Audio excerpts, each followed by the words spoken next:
Trump fortalece essa moeda hoje? Não, agora Quais as opções que ele tem? Qual a alternativa dele? O que ele vai fazer? O que ele já disse que vai fazer? Ele vai adotar um tom mais protecionista.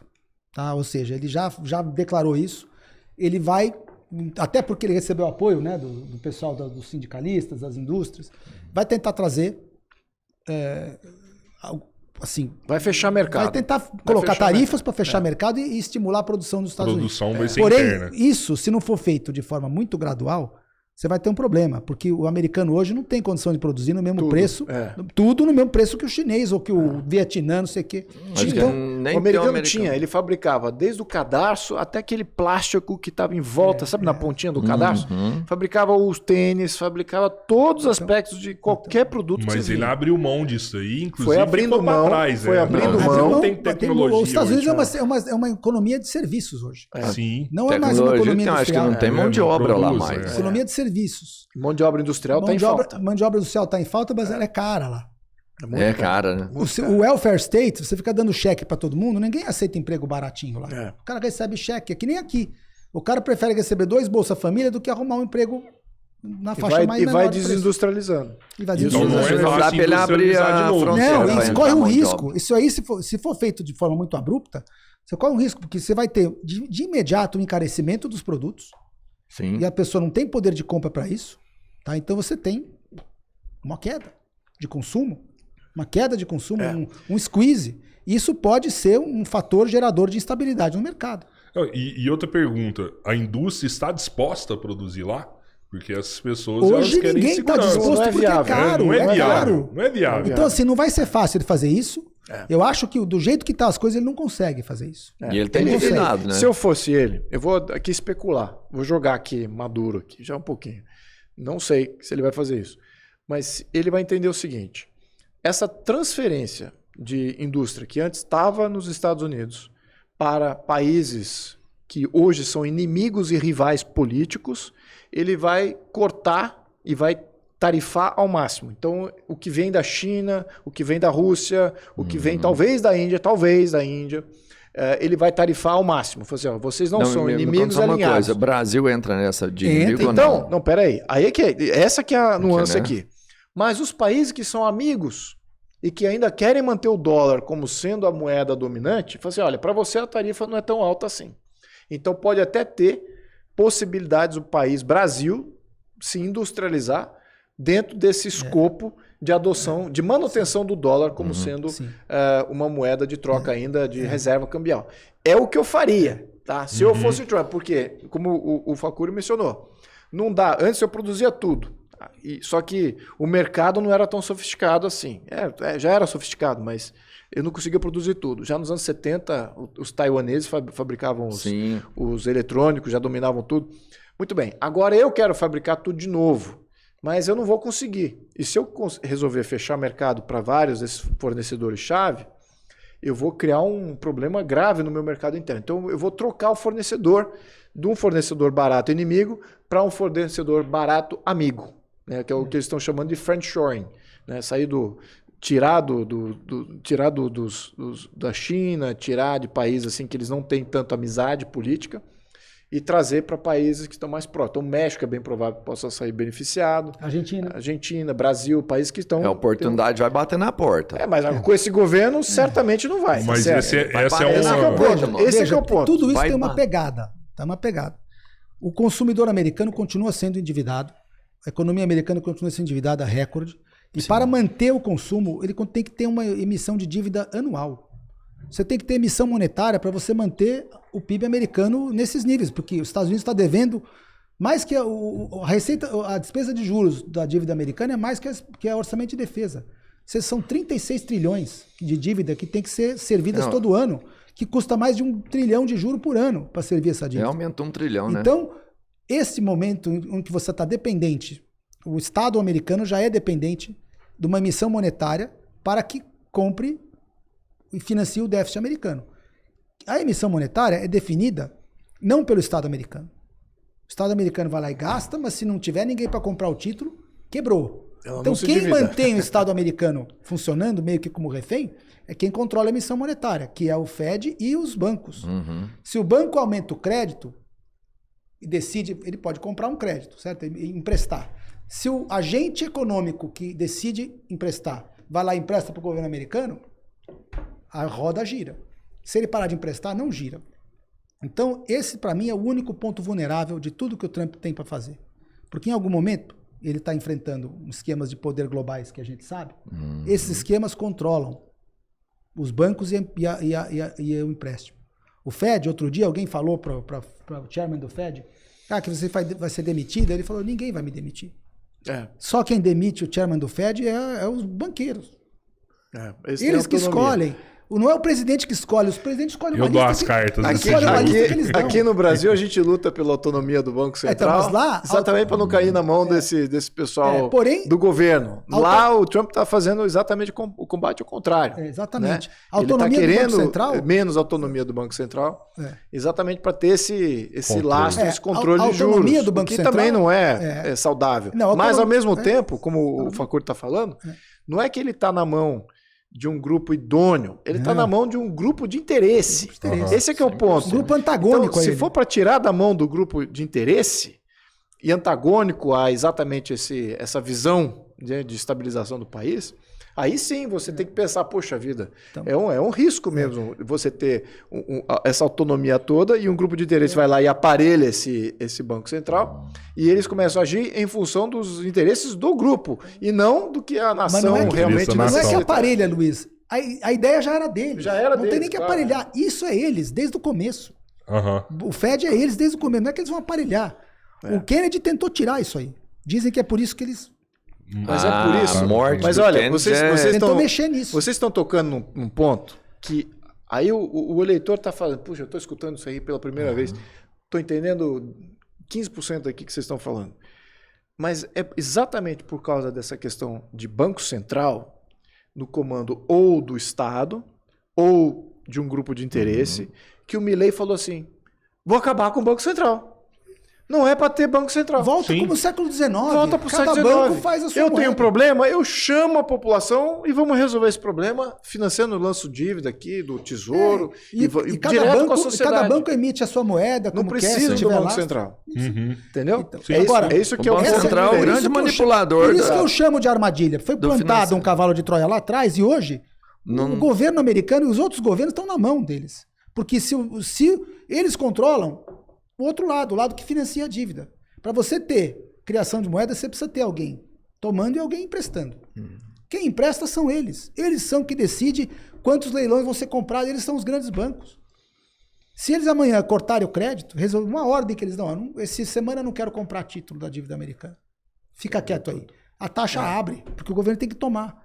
E ele pode literalmente quebrar o mundo. Se a taxa do 10 anos americano subir para 7... Acabou. Os Estados Unidos acabou. Dinheiro, orçamento, vão ter que cortar a despesa. Porque estão endividados. Uma taxa alta para quem deve pouco, não. Mas e para quem deve trilhões? E para um mundo que deve 400 trilhões? Bom, agora você está entrando na encruzilhada aqui que a gente tem que trazer para o risco político do Trump. É exatamente esse que o Otávio falou. Esse grupo de interesse que tem ativos... Lembrando, o grupo de interesse hoje tem mais de 60... a 80 trilhões de dólares que eles comandam. 60 a 80 trilhões de ativos, de empresas no mundo todo. Eles praticamente... Isso representa uma grande porcentagem do dinheiro mundial. Imagine todos os bancos do Brasil, aqui são deles, todos os bancos da Argentina, toda a América Latina, os bancos dos Estados Unidos, os bancos da Europa. Não é só os bancos, aí tem as produtoras, as mineradoras, as fazendas, as incorporadoras, as construtoras, as fazendas. Então eles compram e vendem para eles próprios. É um ativo tirando do outro, passando para o outro. Tem mais. E eles compram com o dinheiro que eles emitem. E o regulador disso tudo é o banco norte-americano que estabelece o que é a taxa de juros. Muito bem. Também. Agora chega um governo, lembrando, os ativos desse grupo, está espalhado no mundo. Quem é que está no comando político do mundo? Vários governos. Um bloco grandão é os Estados Unidos, agora com Trump. E ele fala o seguinte, olha, quer saber? Esse grupo de interesse grandão aí, que é dono de tudo, eles não podem ser donos dos Estados Unidos nem do povo americano. Então, eu não quero que eles tenham a interferência que hoje eles têm. E o que eles podem fazer? É exatamente isso que o Otávio falou. Ele fala assim, Então eu vou levar os juros a 15%. Se vira, negão. Se vira. Eu não compro a sua dívida essa semana. Vai tomar. Você quer gastar o seu déficit? O que faz o Trump? Não tem o que fazer. O que ele faz? É refém. Ele, literalmente, como presidente, implode. Você politicamente. Acha que esse também é um dos motivos que Putin olha para Trump e fala, pô, eu acho que vai ser legal você presidente dos Estados Unidos. Agora ele tá no mesmo jogo. Sinceramente. Agora os dois estão no mesmo jogo. Eu vou dizer o que eu acho, sinceramente. Eu acho assim, a eleição do Trump foi avassaladora, tá? Mas eu também não vi o sistema fazer de tudo para impedir a eleição deles. Atenta o cara que tentou matar ele. Nossa, mas colocaram muita grana, hein? O que eles fizeram em 2000... O que eles fizeram... Eles radicalizaram a população. Sim. A população está radicalizada pela mídia tradicional. Mas eles fizeram muito em 2020 para evitar a eleição dele. Agora, desculpa, quem quer evitar o Trump de ganhar, não pode botar o Biden de candidato. Aí quando o povo inteiro viu que o cara estava senil, aí você tira o Biden e põe a Kamala, que é outra que, uma Dilma piorada. Você quer competir com o Trump, o mínimo que você devia fazer é botar, sei lá, até o Big Mike. Eu não sei se depende muito da pessoa que vai disputar, a minha impressão é o seguinte, esse cara quer peitar a gente, o pessoal lá dos globais, esse cara quer ir pra porrada com a gente, tá bom. Vamos deixar ele que ganhe e vamos fazer queda de braço. Aí vai entrar nesse jogo. E eles têm um botão nuclear, que é o botão do controle monetário, é deles. O controle monetário é deles. Eles que decidem se os Estados Unidos vai financiar a dívida ou não. Não é eu nem você. Porque eles criam dinheiro. Se amanhã ninguém quiser financiar a dívida americana, mas eles são os donos dos bancos, eles dão ordem para as mesas, compra. Vamos criar um crédito aqui. Mas se os Estados Unidos quebra, a grande reserva que eles têm, e ainda é em dólar... O dólar, uma parte dos dólares do mundo desaparece. Porque isso para eles é ruim. Para eles é ruim isso é crédito. Se o crédito virar pó... mas eles não querem que o som, porque eles têm um grande investimento em dólar. Teoricamente, sim. E aí você sobra com uma Rússia que é independente deles, que não depende deles. Quem está falando dos globalistas tem investimento em dólar? Não. Eles estão falando se eles quebraram. Por isso que há limite, exatamente. Você tem Rússia e China que não estão alinhados com os globalistas. Não, eles estão fora. E se você pega os Estados Unidos, que também não está mais alinhado com eles... E Índia também não está. A grande parte forte do mundo está desalinhada com essa galera, que são os donos do mundo hoje por conta dos Estados Unidos. Os globalistas controlam o sistema monetário mundial. O dólar e as outras moedas são derivadas do dólar. O euro, o ien, são todos do sistema Bretton Woods. Então, assim, numa situação dessa, todos vão ter o mesmo efeito. E o interesse desses globalistas é controlar as finanças mundiais mais ainda. Uma quebra favorece a eles, porque eles continuam sendo os...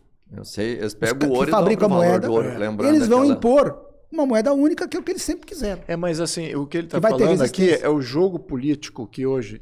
Ou seja, o mundo hoje tem uma parte que é dominada pelo Ocidente, como você falou, as moedas principais, o ien, o dólar e o euro, que são ocidentalizadas, estão dentro do mesmo sistema de controle. Certo. Legal. De países que também têm um regime aberto para esse controle ser efetivado. Que é 80% do mundo, né, gente? Agora, tem países em que o sistema não é aberto para esses grupos de interesse terem o controle que eles querem. Esses são mais imunes. Então, o mundo que está crescendo via BRICS é um mundo que não está sofrendo o controle desse grande capital e que hoje representa aí 40% do PIB mundial. Então eles falam assim, poxa vida, do outro lado dos BRICS lá, tem o pessoal da Arábia Saudita. Eu tiro a China dessa conta, Luiz, porque a China é muito dependente dos Estados Unidos. Mas por questões comerciais, não Rússia por questões e Índia financeiras. Tem condições, assim, tem condições de... A Índia também. Não, Rússia e Índia.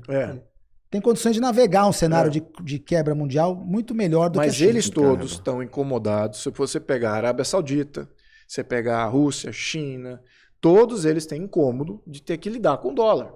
Eles têm que ter um comércio entre Arábia Saudita e Jordânia.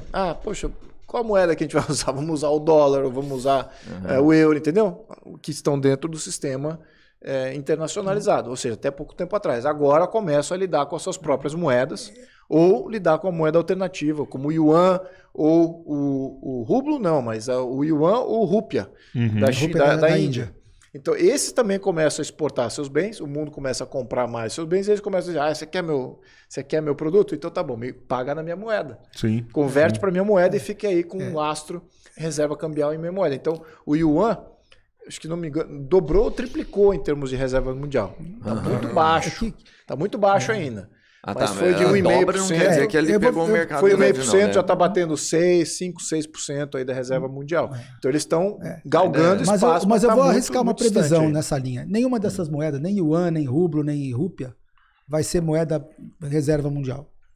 Porque para elas entrarem, o dólar tem que desaparecer. E a única forma do dólar e yuan, dólar, ien e euro desaparecer é num evento deflacionário de crash. Enquanto não ocorrer isso, tá tudo funcionando, vai tudo ser feito em dólar. Vai continuar assim. Marginalmente muda aqui ou ali. O BRICS muda o quê? Marginalmente. O que tem que acontecer? Era para reforçar outra moeda. Para o dólar perder sua hegemonia, e mais as moedas auxiliares, não vai acontecer. Precisa você ter uma queda vertiginosa da demanda americana. Você tem que ter uma deflação, um crash. Um período igual a 29. Então você está falando que o Trump vai vencer essa queda de braço? Não sei, porque não depende só dele. Porque o botão nuclear, no caso, está na mão dos globalistas. Eles é que decidem se eles querem financiar a dívida ou não. Eles estão numa seara aí de destruição. É mutual assured destruction. Fica aquela coisa. Um show de força com o outro, igual na Guerra Fria. Só que, nesse caso, a destruição favorece os globalistas, porque eles viveram disso a vida inteira. Eles querem ver um cenário devastado, porque onde eles fazem, eles vão propor. Aí sim eles conseguem tirar a hegemonia do dólar. Se o dólar perde, evapora, metade dos dólares do mundo evapora por default geral, uma depressão igual a 29, eles vão chegar, está todo mundo quebrado, principalmente o Ocidente, né, que depende de dólar, ien e euro. Todo mundo quebrado? Nós vamos dar salvamento aqui. Nós vamos fazer um acordo aqui com os BRICS e vamos criar uma moeda aqui que vai ser aceita pelo resto do mundo e vamos te salvar. E ninguém vai. Aí